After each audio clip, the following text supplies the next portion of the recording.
Therefore, I tell you, stop being worried or anxious about your life as to what you will eat or what you will drink, nor about your body as to what you will wear. Is life not more than food and the body more than clothing? Look at the birds of the air. They neither sow nor reap nor gather into barns, and yet your heavenly Father keeps feeding them. Are you not worth much more than they? And who of you by worrying can add 1 hour to his life?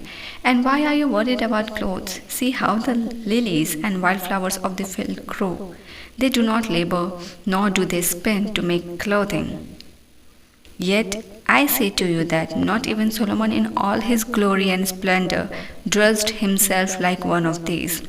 But if God so clothes the grass of the field, which is alive and green today and tomorrow is thrown into the furnace, will he not much more clothe you, you of little faith? Therefore, do not worry or be anxious, saying, what are we going to eat, or what are we going to drink, or what are we going to wear? For the Gentiles eagerly seek all these things. For your heavenly Father knows that you need them. But first and most important, seek his kingdom and his righteousness. And all these things will be given to you also. So do not worry about tomorrow, for tomorrow will worry about itself. Each day has enough trouble of its own. इसलिए मैं तुमसे कहता हूँ कि अपने प्राण के लिए यह चिंता ना करना कि हम क्या खाएंगे और क्या पिएंगे, और ना अपने शरीर के लिए कि क्या पहनेंगे। क्या प्राण भोजन से और शरीर वस्त्र से बढ़कर नहीं? आकाश के पक्षियों को देखो, वे ना बोते हैं, ना काटते हैं और ना खत्तों में बटोरते हैं, फिर भी तुम्हारा स्वर्ग के पिता उनको खिलाता है। क्या तुम उनसे अधिक मूल्य नहीं रखते?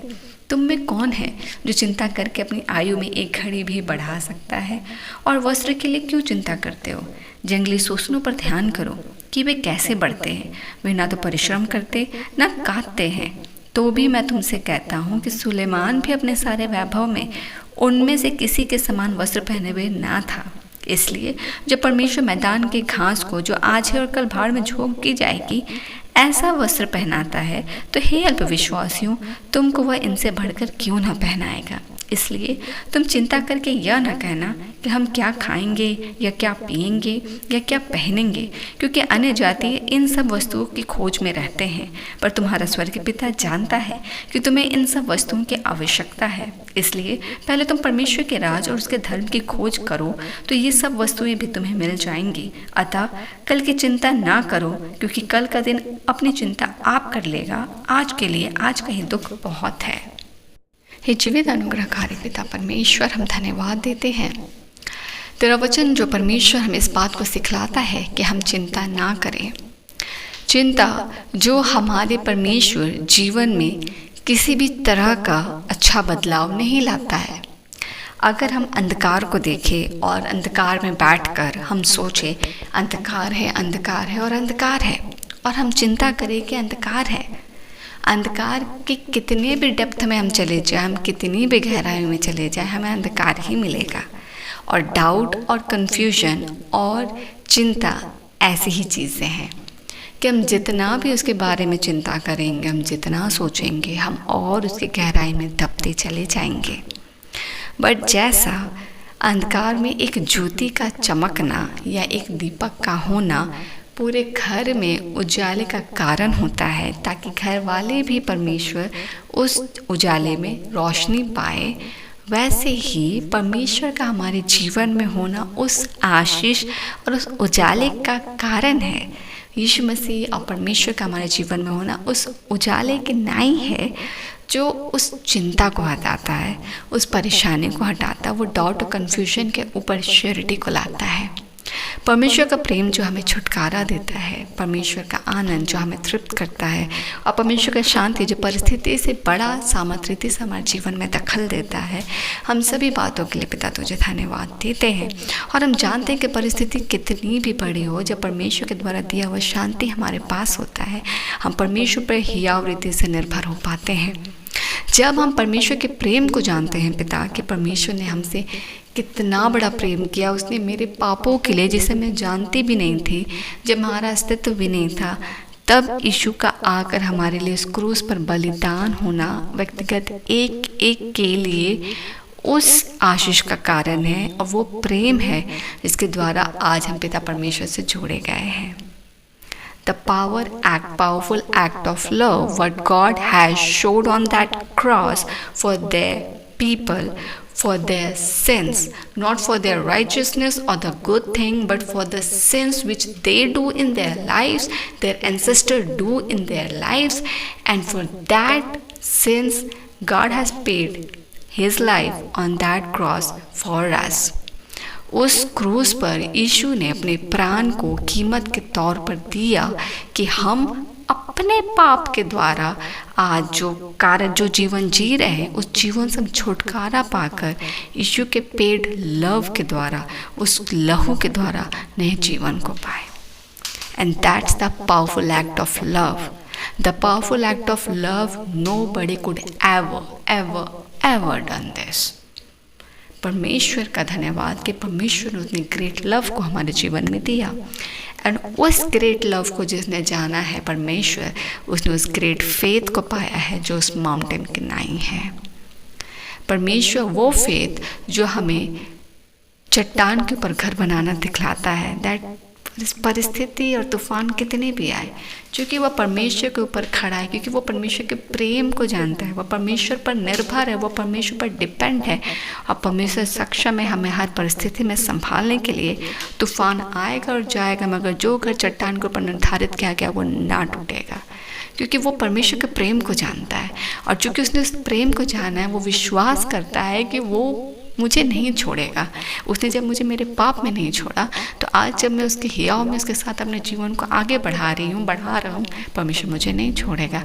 एंड फॉर दैट हर दिन परमेश्वर हमें एक जीवित आशा देते हैं, वो आशा जिसके साथ हम हर दिन अपने जीवन में आज्ञाकारिता के साथ आगे बढ़ रहे हैं कि maybe this is the time we are facing, maybe ये सिचुएशन ऐसा है जो हम फेस कर रहे हैं, ट्रबल है, पेन है, स्ट्रगल है, अप्स एंड डाउन्स है, बट आशा है कि जो मुझसे प्रेम करता है और जिस पर मेरा विश्वास है, वो आज नहीं तो कल इस परिस्थिति को मेरे लिए बदलेगा। Because there is some situations which may come to give us good lessons in our lifes, जो हमें एक अच्छे ज्ञान के लिए दिया जाता है कि हम और परिपक्वता से परमेश्वर के पॉइंट ऑफ व्यू से चीज़ों को समझ पाएँ। हे परमेश्वर, हम तुझे धन्यवाद देते हैं सभी बातों के लिए, इस वचन की उन सारी गहरी व्याख्या और वर्सेस के लिए जिसके साथ आप हमारे जीवन को डिलीवर करते हैं। हम इस घड़ी आपको मांग लेते हैं पिता, इस घड़ी हम आपको मांग लेते हैं प्रभु यीशु मसीह, इस घड़ी हम आपको मांग लेते हैं पवित्र आत्मा। Let your peace be come to every single child, beloved child of yours Lord। एक एक व्यक्तिगत बेटा और बेटी जो तेरा करीबी बहुमूल्य है, जिससे तू अत्यधिक प्रेम करता है, जिसके हृदय में उछाल पड़ी है पिता, मगर तेरे गहरे शांति से वहाँ अभी ठंडक है, वहाँ ठहराव है, वहाँ तेरी शांति है, और उस शांति में तू उसे उस भाग को दिखलाता है जो तूने उसके लिए तैयार की है। There is no child left over जिसके लिए यहोवा ने योजना नहीं रखी है। Every single child is special for God, और एक के लिए योजना है। इसलिए अगर किसी एक के मन में ये व्याख्या उठती है कि यहोवा ने मेरा ध्यान ना रखा और यहोवा ने मेरे लिए इच्छा नहीं रखी, तो everybody is important, और परमेश्वर एक के लिए पवित्र योजना को रखता है। हम अगर अपने डिज़ायर की आँखों से ना देखें, तब हम परमेश्वर के नज़रिए से उस आशीषों को देख पाएंगे जो परमेश्वर ने एक के लिए तैयार किया है। हर एक कोई परमेश्वर का पात्र है, और हर एक को परमेश्वर ने अपने पर्पस के लिए तैयार किया है। Most important, we shouldn't compare कि बगल वाले के पात्र में परमेश्वर ने क्या सर्व किया और मेरे में क्या। जब आप परमेश्वर से प्रेम रखते हैं और परमेश्वर पर विश्वास, तो हियाव रखिए कि परमेश्वर ने जो आपके लिए आपके जीवन में दिया है वो आपके लिए उत्तम है। और ये आनंद और इस बात का रेवलेशन का डिलीवरेंस इतना पावरफुल है परमेश्वर, जो हमें आपकी शांति से भर देता है। And right now we claim it in name of Jesus कि that revelation, the power of revelation and the peace beyond this revelation हर एक को मिलने को पाए, हर कोई डिलीवर्ड हो, हर कोई पीसफुल हो और हर एक के जीवन में तेरी शांति आ जाने को पाए, कि चिंता मुक्त एक विश्वास से भरा आनंद में और शांतिमय जीवन हर एक को मिले, और हर एक के लिए आज का दिन आनंद और उल्लास और हर्ष से भरा हो कि परमेश्वर ने उन्हें चुना है, परमेश्वर हमसे प्रेम रखता है और परमेश्वर एक एक के लिए व्यक्तिगत रीति से अपनी पवित्र योजना को रखता है। God loves you and that's the important treasure you could ever earn for your life, but God has given you. परमेश्वर ने वो अनुग्रह और प्रेम आपको दिया है जो परमेश्वर के द्वारा आप अपनी मेहनत से कभी नहीं कमा सकते, पर परमेश्वर के द्वारा ही वो आपको मिला है। परमेश्वर से हम अनुग्रह और प्रेम कमा नहीं सकते, पर परमेश्वर ने उसे हमें दिया है। इस बात का हर्ष, हियाव और उल्लास के साथ आज का दिन हर एक के लिए आशीषित हो। पिता धन्यवाद का भेंट चढ़ाते, हर एक के लिए आज के दिन आशीषित करते हैं, सबों को यीशु के लहू में सुरक्षित करते हैं, परिवार के सदस्यों को यीशु के लहू में सुरक्षित करते हैं। हम सुरक्षित जाए, सुरक्षित लौटे और जीवन की गवाही से आपको महिमा मिले। धन्यवाद का भेंट चढ़ाते, इन सभी प्रार्थना को मांगते हैं यीशु के नाम से, आमीन।